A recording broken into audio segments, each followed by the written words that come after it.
Hai, selamat datang kembali di channel aku, Keisha. Kali ini kita bahas berbagai hal menarik seputar dunia bisnis dan teknologi. Kali ini kita bakal ngomongin salah satu fitur penting dalam pengelolaan kartu persediaan, yaitu kartu stok di aplikasi Odoo. Fitur ini bakal bantu banget buat mencatat keluar masuknya barang secara rapi dan otomatis. Jadi pastikan tonton sampai habis ya biar paham gimana cara kerjanya. Oke, jadi persediaan barang dagang adalah aset lancar yang punya nilai ekonomis di masa depan. Artinya, persediaan ini bisa dikonversi jadi uang tunai atau digunakan untuk operasional bisnis dalam jangka waktu dekat. Contohnya itu, barang dagang yang kita simpan di gudang akan dijual dan dihasilkan penjualannya jadi pemasukan bagi perusahaan.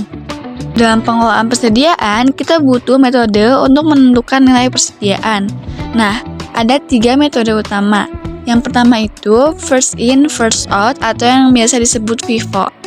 Metode ini berasumsi bahwa barang yang pertama kali masuk ke gudang adalah barang yang pertama kali keluar. Jadi, nilai persediaan dihitung berdasarkan harga barang yang masuk terakhir. Metode ini juga cocok kalau harga barang sering naik karena laba perusahaan jadi lebih stabil.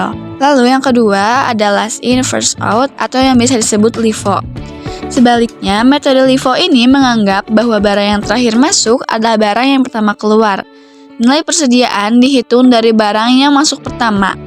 Metode ini itu sering digunakan kalau harga barang cenderung turun.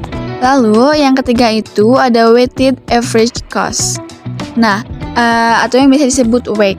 WACC ini tuh menghitung rata-rata harga barang di setiap periode.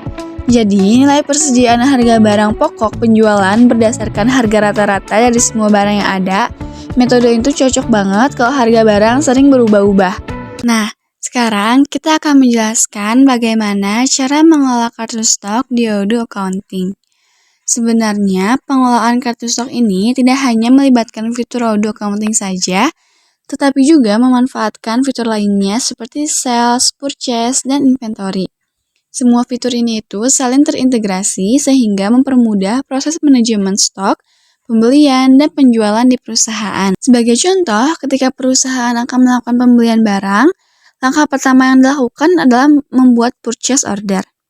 Dokumen ini digunakan untuk memesan barang dari vendor atau pemasok.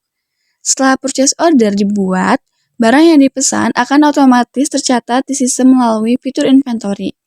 Ketika barang tersebut sampai di gudang, perusahaan akan membuat bills atau tagihan. Bills ini akan mempengaruhi menu accounting dengan mencatatnya sebagai hutang perusahaan kepada vendor.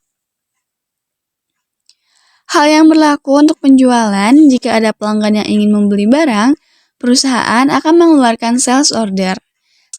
Sales order dibuat melalui menu sales dan akan terhubung ke menu inventory untuk memastikan ketersediaan barang. Setelah memastikan ketersediaan barang, setelah barang dikirim ke pelanggan, perusahaan akan mengeluarkan invoice. Invoice ini juga akan tercatat di menu accounting sebagai pendapatan perusahaan. Selanjutnya, mari kita bahas langkah-langkah detail dalam mengelola kartu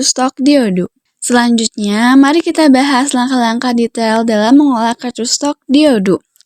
Yang pertama, siapkan produk yang akan dijual atau dibeli. Masuk ke menu inventory, lalu klik produk. Setelah itu, klik tombol new untuk menambahkan produk baru. Di sini, kalian bisa mengisi nama produk, tipe produk, storable produk, consumable, atau service, dan harga dari vendornya.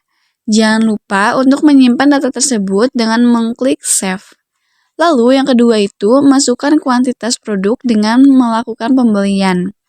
Setelah produk ditambahkan, langkah berikutnya adalah masuk ke menu purchase dan membuat purchase order. Di data seperti nama vendor, tanggal pembelian, produk yang akan dibeli, deskripsi barang, jumlah barang atau kuantitas, serta harga per unit.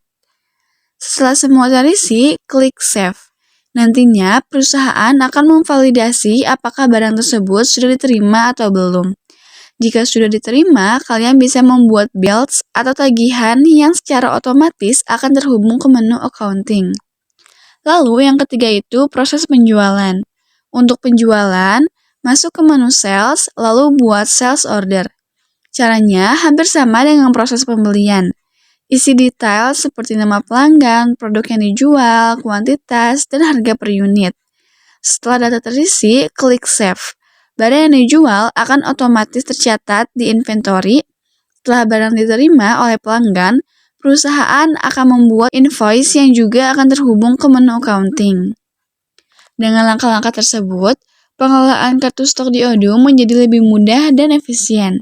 Sistem yang saling terintegrasi antara sales, purchase, inventory, dan accounting memastikan semua transaksi tercatat dengan baik dan akurat, mulai dari pembelian, pencatatan stok, hingga penjualan barang.